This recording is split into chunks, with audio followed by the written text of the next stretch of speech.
All right. All right, guys. Today I have Montell Watson, father, husband, and vice president of multicultural growth or markets. Yeah. And market expansion. Yeah. Mouthful. A mouthful. How many titles?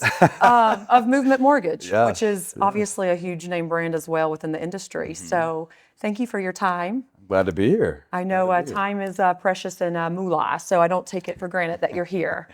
So of course it's Black History Month. It's February. We got to start there because A, your title is multicultural.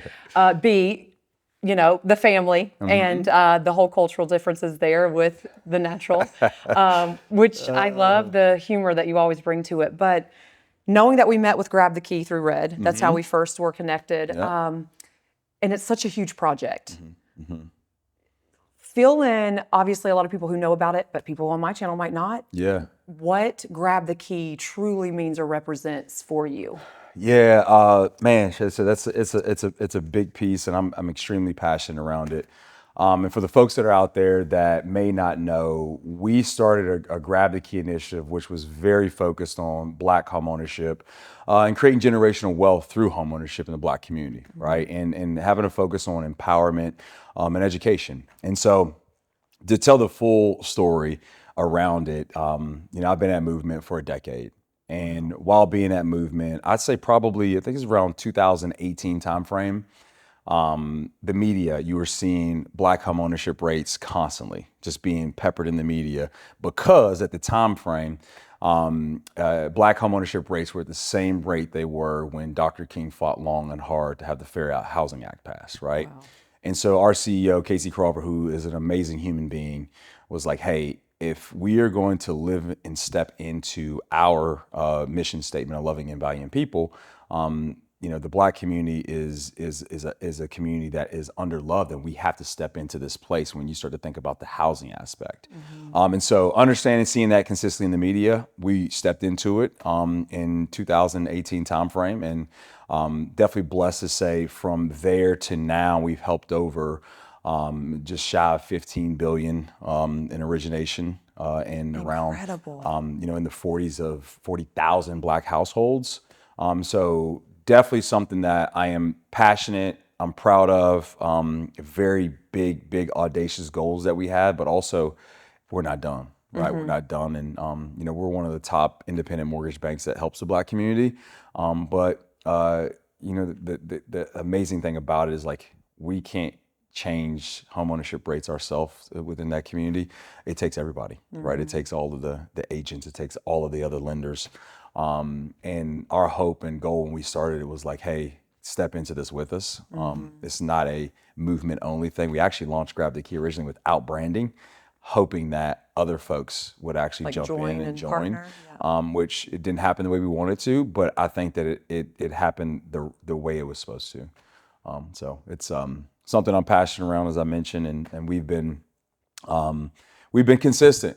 We've been consistent. We've been in 36 cities across the country. We have our community engagement events, which you came out to with Red on one of the very first ones in Charlotte. But we've been all over the country, and it's a kickoff event in the community to talk around, hey, let's talk about the historical issues in the Black community from a homeownership perspective, but then let's also talk about the opportunity, because there is opportunity today, and there's so many people within your community that want to help with the products that are out there, right, in the programs, and people just don't know what they don't know. They don't know, and there is so much out there. And one other thing I'd like to add is that it's a very important piece to it for us, is that because of the historical trauma, we always focus on the mindset of the community, because so many people don't believe it's possible. And I've told my story over and over and over again, because when I went to search for my first home, you know, with my wife, I made every excuse, you know, not to start the application process with the lender. And for those out there, I was a loan officer. Right? I'm telling you how to do it, but I ain't gonna do it. Exactly. But you'd be surprised at so many people, both on the lending as well as the real estate side. Me and Jamal were just talking about it. Right? It's easy to coach other people, but baby, but when you got to step in the game. But for me, I had that trauma and I'll say the unconscious bias passed along from my dad, of like, don't trust the banks. You know, you can't trust the banks. And, you know, I didn't trust the banks. Right. But I went and worked for one. Right. And I was helping other people. I knew how to get other people qualified, but was way too fearful to step into the game of taking that next step. And we end every single Grab the Key event to say, I say it's and you say possible, because we want people to leave understanding and knowing that it's possible. That's beautiful. What do you feel like that responsibility, you know, as a man that had that trauma and didn't know and was scared to take that leap, and now you are like the cornerstone with movement to make sure that you're giving these people hope. I mean, you're planting seeds that's far beyond movement or Montell. That's like, this is generational. Again, we're trying to build generational wealth. Like, you're walking in this, and especially as a time such as now, you know, like we're in some crazy times of life in the world and where it's grown, and you're walking in that role. What does that mean to you as Well, very spiritual, and I think that I'm blessed with the opportunity, right? Being blessed with the opportunity to create impact and leave a legacy that hopefully other folks can grab a hold of and continue to do the same thing. Because I like Montell Watson can't. I'm not the sole purpose of the numbers and stats I mentioned, right? Right. I'm able to partner with amazing human beings that honestly, they have the same passion that I have for it. And, you know, I'm very thankful that they step alongside of me, and I learn from so many people along the journey that has made me better, and that has, hopefully, we continue to touch other people so that they can continue to believe in what we're trying to accomplish, right? And Right. so I'm eternally grateful for the opportunity. I know when I was given the opportunity, you know, by Casey, our CEO, originally, I was like, you know, my stomach dropped. It's like, oh gosh, this is like, you know, how do you eat the elephant, right? And I have been very diligent on one step at a time, Yeah. right? One step at a time, being faithful, praying along the way. And I think that God is always showing up every single day, Every single and amazing things that, you know, we've been able to accomplish, and hopefully we're not done. Yeah. Now, was that role already created and they were looking for someone to step into it, or because of your initiative and who you were, they were like, wow, we need to create this role? I think it's a little bit, every role I had at Movement has been a little bit of like, I've done it and stepped into it before we've had it. Yeah. And not everybody is able to do that with where you are, depending on your organization. But I'm a firm believer, and I tell people this all the time. I was like, if you want something, you need to act as if. And I learned that lesson early on. One of my very first jobs, you know, I wanted to go into the investment world, right? The investment advisory world. Again, back with the banks that we don't. Back to the bank. And and someone that I trust dearly, and I'm very thankful for our relationship during that time period. I went and interviewed with him, and I told him all of the things I wanted to do as an investment advisor. And, you know, I'm this 20-year-old kid that didn't have a license, but I wanted, and I seen my vision of being there. And he asked me a few questions of like, well, you're telling me all this stuff that you want to do, but have you done it? Have you done this? Have you done that? And all my answers were no. And that was a turning moment for me, where I was like, okay, if I want something in life, I need to act as if. And luckily, you know, going back to having the opportunity at Movement, I acted as if. And then the opportunity, and Casey was like, hey, I'd love for you to continue to step into this, and, you know, and continue to help us grow it. And Yeah.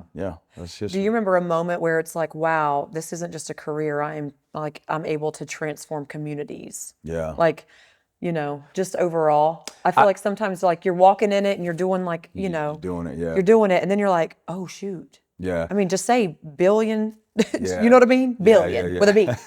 I mean, that's a huge blessing, yeah. Yeah, it's a huge blessing. I don't know if there's actually like a moment, but there's so many powerful stories, you know, and having, you know, folks where a lot of times we'll partner with the historically Black colleges, and having someone that graduated from college, going to one of our Grab the Key events, buying a home, and then to tell the story of, hey, I went back and showed my mom, you know, I surprised her with the keys to my home, and then the mom going and buying a home because the daughter did, and the mom never owned a home. right? Because didn't believe that she Right. could. Stories like that, and stories of people coming out of jail and then, being able to buy their first home and not thinking that it's possible, and then believing in a loan officer and an agent partnering together to help that become I mean, the stories are endless and they go on, and being able to hear those stories is, man, it's such a powerful thing. Yeah. And it helps me every single day wake up to continue to, hopefully we can continue to have those beautiful stories because I'm a firm believer. I know you would agree that homeownership changes lives, right? It changes lives. So not an actual like one moment, but all those stories continue to just resonate, and it's an awesome experience to be in our industry, right? It's incredible to be, to be fulfilled within any area of your life, but to say, you've got a healthy family, you've got a healthy wife, and then you get to go to work too and be transforming and being a light, like you're being fulfilled in different areas. Like, what a blessing just for the ability, The biggest blessing. The Yeah. biggest blessing. Couldn't agree more. So multicultural, of course, because I mean, my own experience, right? I'm in a biracial, marriage as well. Yeah. Ditto. And your content is always, either informative or making me laugh, because especially some of those last reels with like teaching my daughters how to dance. And I'm like, oh Lord. And it's so relatable and it's so true. Yeah. Do you feel like you're able to use that humor of like real life scenarios with your own family to discuss, maybe taboo topics or what makes people feel uncomfortable, and you're able to use that humor to just be like, put it out there? Man, it's fun. Yeah. And it's so much fun. But you hit on it, the relatability, right? Like we try to put content out there that is relatable, that people can, laugh at. And, you always have the people in the comments. I always encourage people, like, don't go to the comments, right? That's the worst place on earth is to go in the comments section on social media. But then you have the other people that they get it, right? They get what we're trying to accomplish, of trying to be relatable, trying to have fun. And the dancing with my girls is, I tell you, it tickles me to death and gives me so much joy.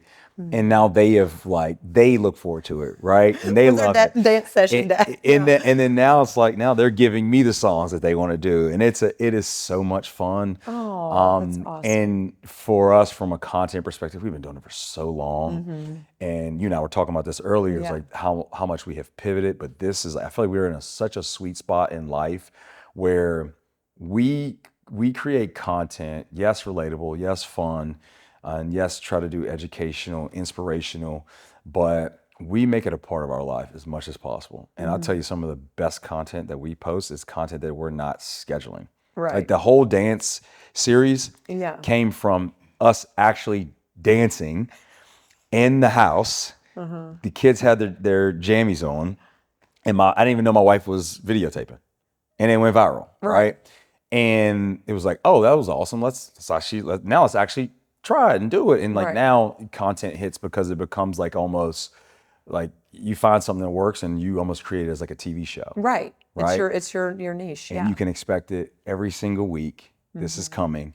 But the contents of it's become so much fun. Yeah. But there's been times where, like what you're doing now, which I give you so much props. And again, we were talking about this earlier. You're absolutely crushing it. Love, and thank you for having me on. Love your content. We tried YouTube, and trying YouTube with 4 kids, we tried the family YouTube, and it was the idea is great. Yeah. Oh man, it's so great. But trying to get 4 kids to do the content. Oh man, we were like, you know what? This ain't worth it. Yeah. It ain't worth it. Yeah. And we made money, and we did it over a year, made money. And we're like, you know what? This is it's the tension and the stress of doing it with the kids. We're like, no, we're good. We've tried too, so I know. I'm laughing with you. Yeah. Yeah. So, but yeah, the content's fun. It's fun. I love it. Yeah. What do you feel like these differences, being different backgrounds, raised different, all of the things, what do you feel like is like the challenge of making sure you overcome it as a partnership, as a husband and wife, knowing that you're raising these babies that are 2 totally different, no matter what ethnicity or race, but it's still, at the end of the day, your history and your background and how you're perceived and vice versa. How do you feel like you're able to positively overcome these challenges That's with? such a great question. And I mean, I love it. And I think one of the best things for us in our relationship is communication. We communicate so well. And I think that there's been challenges there where like she wants to talk about everything. And I'm like, if we get in a fight, I'm like, leave me alone. I need time to process. Like, I don't want to talk about it right now. I need to process. And she's like, no, let's keep talking, right? And Yeah. I think that we I need closure. We're gonna keep right. But we communicate so well. Yeah. And I think that, having kids that are biracial, it just opens up such great conversations. Yeah. Like kids ask so many great questions Yeah. that you're able to, as a family, have those conversations together. And I learn from them. You know what I mean? The kids specifically, and my wife and I, coming up from different backgrounds, get to learn from each other and hear different perspectives and backgrounds. And quite frankly, I think a lot more people need to have those type of conversations, as you were alluding to earlier in the nation, is we need to be able to have open conversation that doesn't start with like being defensive. Right. Have an open heart, an open mind to hear the other person's perspective. Right. Because guess what? You might learn something. Right. You might actually learn something from that person that grew up differently than you, had a different, upbringing, all of those things, social, economic, like you name it. Like we can learn so much from each other versus coming in and having a perspective that yours is the only one in the world that's right. Right. Right. And so that's one of the beautiful things of us coming from different places. It's funny, we grew up in some similar locations, right? And we knew of each other, but didn't meet. Everybody was like, oh, do you know Breeze? Have you met Breeze? Because we both were here in Charlotte. And luckily our mutual friends, we went out together, and the rest is history. The rest is history. Yeah. Yeah. Like the one going through the airport door the other day. Who knew? That's real. That's real. how it started, baby. But now you got all the little, so cute, beautiful family, real. and such a leader here in the city, and obviously traveling around. Just a leader to see that you can have both. You don't have to sacrifice a healthy lifestyle at home to also be successful and make an impact. And I think that's something that, again, people just don't know what they don't know, or they're walking into trauma. They have trauma, and we're meeting people right where they are. And until you open those doors to meet people from what they've faced and where they've been, and to listen, everybody just wants to be so offensive and me, and my, and Facts. not even understanding like we all are trying to figure out ourselves still. Facts. Like Facts. every day, I'm like, oh, like it's people need to be more open for sure. Agree. So without all the titles, and of course, I know you've got big plans for, this year alone for 2026. Is there anything that coming up that you can speak about that people should be looking out for, whether it's minority based or not? Because, I think education and being open about these conversations, and people not being scared to ask questions they don't know, which is a huge hurdle for letting people know this is possible. Yeah. But if there are things coming up in 2026 that you're like, you have to keep an eye out, you need to know this, or this event coming up, or whatever? Man, I know everybody's talking about this right now, but I think, and I truly believe, and it's right here among us right now, but artificial intelligence, Shana, is like changing the game. It's changing efficiencies. It's changing everything. And you need to educate yourself on it. You need to use it. You need to leverage it. It needs to be a part of your day in some shape, form, or fashion. And I think this is from a workforce perspective. Do I think that it just completely knocks things out? I think it changes things. Again, pivot. When I was in the investment advisory world, they had the robo-advisors a decade ago, right? Literally a decade ago. And having the robo-advisor, everybody's like, oh my gosh, this is going to change the industry, blah, blah, blah. And it didn't change. You still have advisors, right? It changes the way the advisor works. Like it's an offering that the advisor has. And I think that AI has definitely, expanded. I think it'll continue to expand It's very scary now. fast. And I think that just from a workforce perspective, I think on the lending side, I know that the real estate world's also getting affected by it.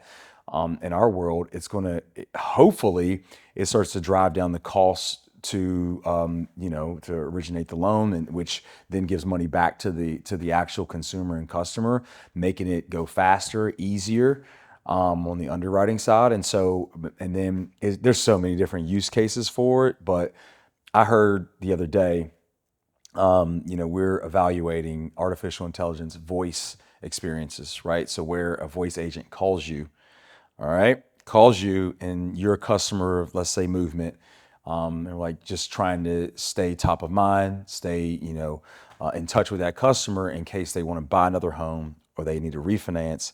And it was scary because you can't tell that that AI agent is AI, right? And so just hearing that, experiencing that, I think that's something, in my personal opinion, it's not a direct thing as you start to think about multicultural markets, but it will 100% affect it positively, Yeah. right? I think that just staying in front of it and Yeah. educating yourself is a very important thing right now in today's society. And I mean, most of the people, that that ends up attracting is like entrepreneurs or people in businesses, some form or fashion, but a lot, especially in today's time, like people are entrepreneurs. You can have, a set job, but you're also trying to fuel this or whatever. And AI is just, it is so scary real that, there's some accounts out there. And I'm like, I really thought you was a real person. And then I go into like, is this going to negatively affect, let's say, cameras for crime? Or can people go in there and edit some stuff? Because what I'm seeing is like we're altering with reality in a whole nother dimension. And like spiritually, it's scary. Physically, it's scary. It's like, oh my gosh. But the positive, if you do utilize it, the time and the resources that it will save you. And a lot of these businesses that's been mom and pops or handed down, they're still doing things the same way they've been told. Yeah. And I think there's a market to really be able to coach or train people. Absolutely. That it doesn't have to be scary or used in ways that make you feel uncomfortable, but there are ways that you can utilize it that will maximize your return no matter what industry you're in. Absolutely. And I think that there's these markets are getting, sub-markets are getting created. I think what's the creator AI platform with Stan, right? And I think Stan's been going for a few, years now, but those like niche markets of like showing somebody or making it easier for someone else to use AI. Because there's so many people in the marketplace that look at AI and say, it's just, I don't really want to use it. I don't want to mess with it. My wife's one of them. She still to this day will not use it. It's like, I don't know. She'll ask me and then I go ask AI, right? And, It's not in my database, it's yours. and I'm like, They pull your DNA of the web. It ain't mine. I don't know what. and so I think there's a market for helping people use it or even niching down, being very specific in, the prompts, right? Like it's a brave new world. I'm sure of that. A whole new world. How are you able to, like, with the AI, with content, knowing that this is kind of where the world is today, and obviously having younger kids, to make sure, that you're leaving the legacy that you guys feel confident and being intentional pouring into them, but also protecting them, like we were talking about. I have trauma based on, kidnappings and things like that. But knowing that, all these faces are out there, but this is how you smartly use it, because I have a 13-year-old. Yeah. And she thinks, oh, well, only 150 people saw it, and I'm like, you were dancing to lyrics. This is why she grounded. You're dancing to lyrics you don't even know about. Yeah. You're saying words you don't even know what that is. And just because you think 150 people saw it, that could have been 150 creeps. And also your DNA on the web isn't just deleted because you delete the video. And where this can impact you going forward, we want you to be creative. Yeah. But a healthy creative, because you are going to be in the job force one day. You are going to have this grown-up version of you may be called up because of all the stuff that's being kept, Yeah, and they're growing up in a different time, right? A completely different time than what we grew up in, and accessibility and all the things, technology, education. But I'll be very frank and honest. We try to limit, because we're in a different phase, right? We try to limit as much as we can when it comes to like devices. Not by all means not perfect, but we want to limit as long as we possibly can. And it's amazing. Like my 9-year-old already has friends that have devices that they're walking around with, that they're communicating with and messaging him on. And he's like, can I get on and message? I'm like, for what reason? You know, no, absolutely not. No, like You're 9. Yeah. And he already, he already is of the mindset that he's not getting a device or, cell phone, things of that nature until way later. Right.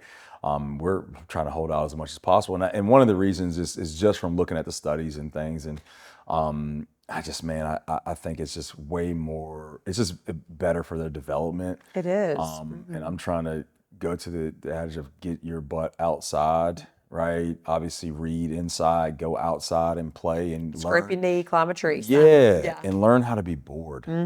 Yes. Right? Learn how to be bored, because what we're growing up in and I'm right here guilty of it as well, is like the endorphins of looking at that device, whether it be for work, whether it be for the dead scroll, you name it, the notification. The ding, yeah, email. Right? Oh. The notification, we're addicted to the notification. And it's like, I daggone sure don't want my kids to be addicted to the notification before they even have an opportunity to understand that they are. Right. And have a choice. And so educating them and trying our best to just keep them away from it as long as we can. We know we're not going to be able to forever. Right. But as long as we can, Yeah. to help them develop before, and then, they're going to be off on their own to be able to make their own choices. But we want to give our best foot forward on it. So, but it's tough. I commend you, because a lot of people have always gave Roy and I credit about boundaries when it comes to that. And especially our old neighborhood, I knew a lot of, other lifestyles. And it was, as soon as you get off and as soon as you get up, it's like screen, where like we have like a 2-hour a day limit. Our son loves the game. Journey, being 13, she does have she's grounded now, but she does have a phone. But like it's on lock. Like, it will shut off where you can only call or text somebody. You're not getting all these apps. You don't have certain apps. Like you're not getting Snapchat. What do you think you need that for at 13? Right. It's no. The TikTok, that's deleted. And I commend you, because it is really hard, especially as they get older. It's like now it's like a little bit, they don't know what they don't know, but as they get older and more friends start to get those devices, and it's like, well, they have it, why can't I? Yeah. But the effort of putting towards get outside, because that's what I've noticed is when they don't have it, attitudes are different. We're bored. Great. Yeah. Go figure it out like I did. Yeah. Get creative. And what they do in those moments, a lot of times that's lost with a lot of people that I've seen, children. They're not getting creative. They're just used to the instant microwave crock pot type of lifestyle. Yes. And that's not life. That's right. That's right. So I commend you guys, because it's hard. And I want to be very fair here on the other side, right? Like, so like we live in the social media world, right? We're part of the content world. On the other side of that is like, I also look at a college athlete, both my wife and I, and the NIL world, right? And there's kids, younger kids at age group of my son that have accounts, right? They're ran by their parents, but they have accounts. And we 100% made the same decision to say, okay, like let's create an account for him from a NIL sports long-term journey. But also I thought about it from, there was an aspect of where we thought like, we want to pass things on to our kids, right? Business, real estate. What can you have from an asset perspective where you can pass? And that was another thing where we were like being able to create an account. Our son, all of them do, the modeling aspects and things of that nature. But for him, he's very heavily, all of them are heavily in sports, but could we create an account, have that develop and grow? And there's a family and kids right up the road that Eli Ellis plays at South Carolina today. and he had a Super Bowl ad. He was not top 150, not a top 150 player. Got a Super Bowl ad because of his platform following, wow. his platform, right? And understanding that and doing that for so long as a kid, I was like, man, it's such a powerful thing also to hand over and to hand down to him. If we can grow his account, pass that over to him when he becomes a young man, it's an asset that we're passing along to him. Different than Right. what we know and from history, Right. but it's an asset, right? And so that's on that. So I want to be very fair on the sense of like we do that in one sense, but the other sense we're trying to refrain from them actually being able to be the ones that are on it and looking, right? So I just you know what I mean? It's boundaries, you know, like it's good and bad in with different directions, but knowing that you're being intentional, like we want this for a positive reason, but giving you what even most adults don't, you know, understand. Because like we're in a generation where like, oh, dial up, AOL, you know, when it was dialing in versus like my mom, you know, didn't have technology like that. So now you're giving adults technology who's never had it. That becomes an addiction. Then you have the kids who've never not had it, which is a whole nother thing. And then there's like the middle, it's like where we got to see both and the growth and the mindset that being able to see both and assets don't look like they did 20, 30 years ago. Now it's a different mentality. That's right. That's right.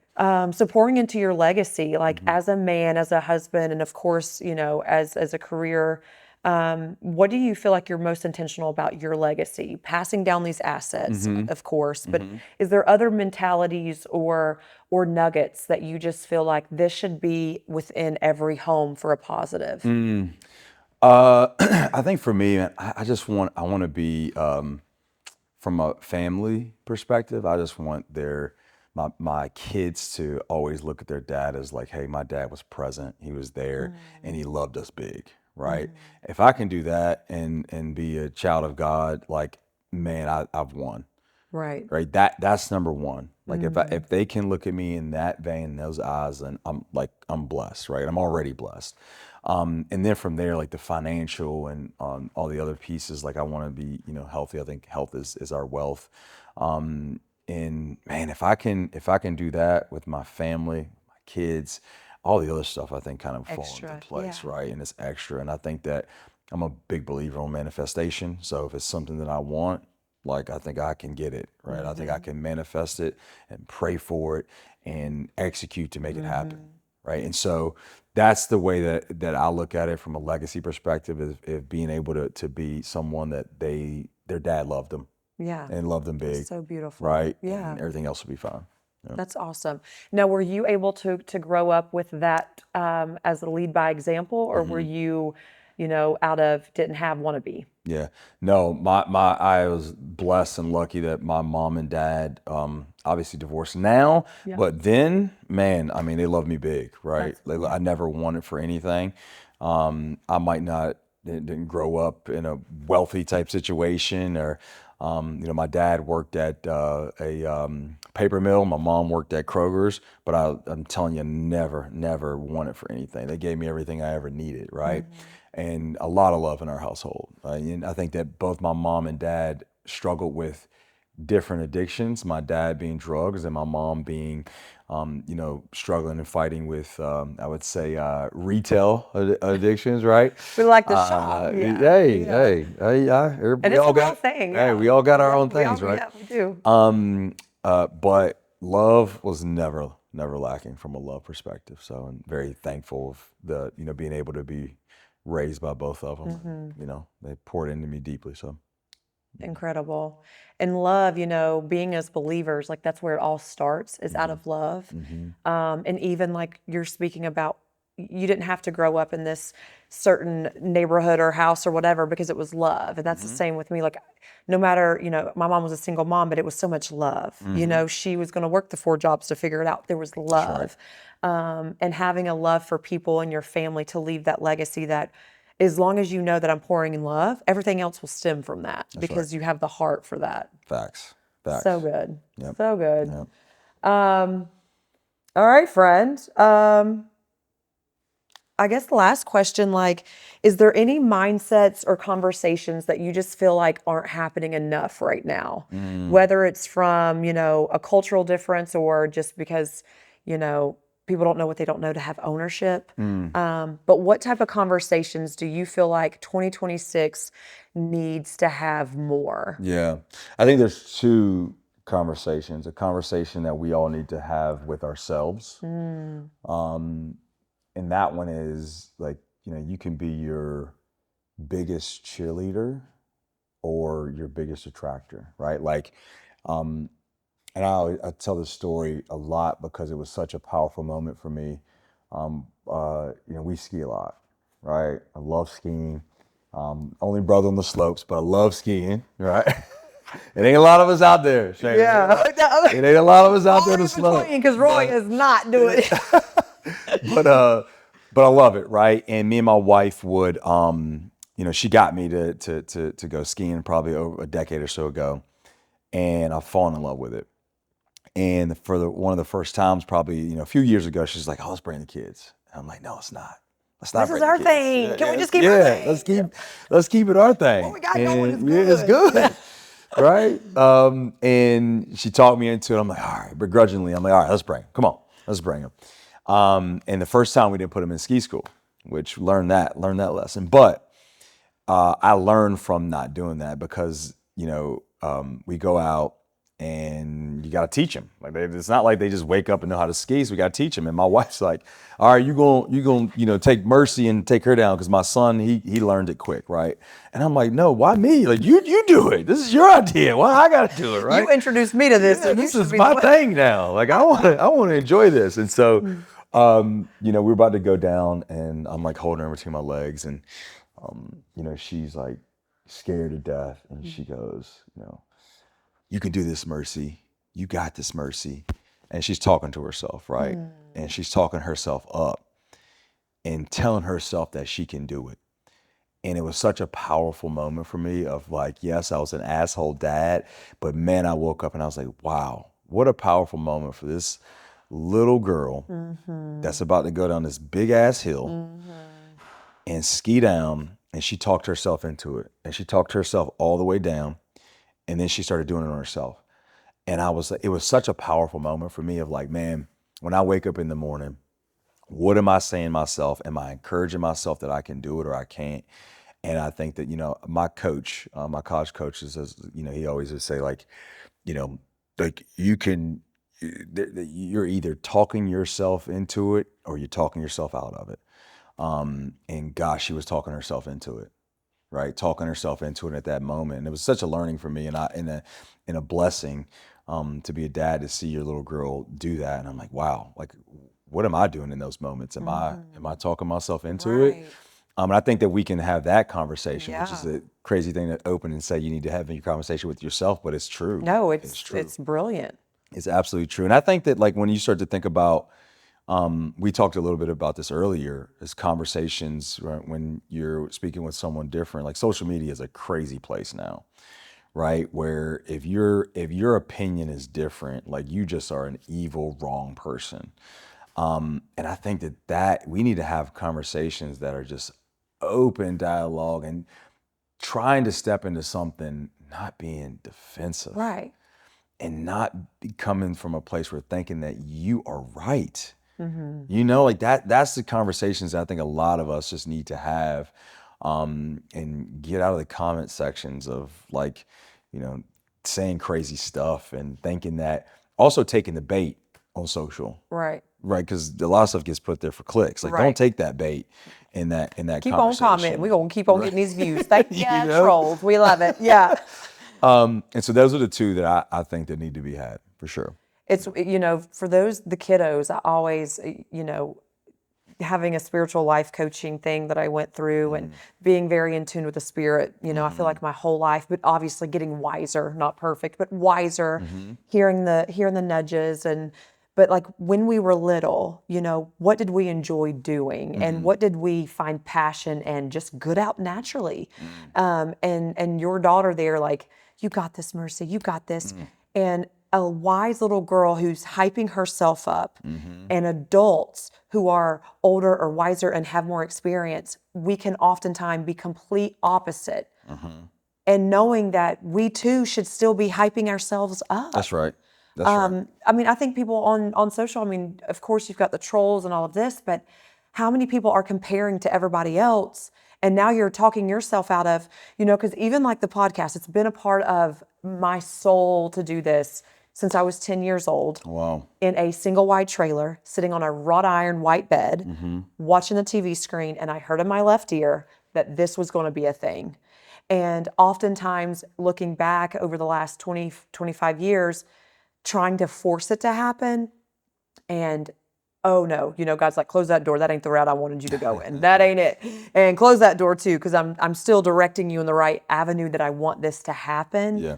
But manifestation, when you said that, that's like been a word of mine. Anybody that knows me is like, that's my word. Because I think it speaks volume that I can envision it. Even if it's a mustard seed of believing, I can do that, plus some. I know I have the work ethic. I know I will outwork you. And then I also like learning how to surrender and leaving everything else that I can't control. I wanted to do this. God poured this into me, you know, as a 10-year-old. And now I'm walking into the manifestation because I always had the belief. I know I have the ability. I know I have the work ethic. I'm going to look up, make sure I've got the questions and be prepared and what's going to pull things out of you to inspire people. And then finally manifesting the resources. But it starts with those little voices. As a little girl, I mean, I remember, you know, circumstances didn't match the dreams that I had. And you can still do it, Shana. You can do it, Mercy. All the way down the bottom, you know, That's right. That's such a beautiful reflection moment that more people need to look internal. Yep. And even that piece of hyping themselves up internal, look internal of why you can't sit down and have a conversation with somebody different than you. It's mostly internal. It's internal. It's not an external thing. It's That's that right. you're fighting things that you can't even have a conversation. That's right. That's right. So Spot good. on. Spot on. Yeah. Thank you for your time. Thank you for letting me be You here. know, I Be part of am just rooting for you, full throttle, you and your family Hey, to same continue here. to flourish. Same here. I know we've got so many directions and working on projects, but at least we're putting effort to just try to continue to do the best that we can and figure it out as we go. That's right. So, That's right. I appreciate you having me on. Mercy, you got this. You got this, Montell. You got it. You know, so that's so good. Thank you. Appreciate you, girl. All right, guys, you heard it first here. Montell Watson, VP of Movement Mortgage. Make sure I say the right one. I'm like in the industry, making sure I say the right one. Thank you, friend. I appreciate it. Thank you. Yes. Appreciate you. Boom. Yeah. Thanks, friend.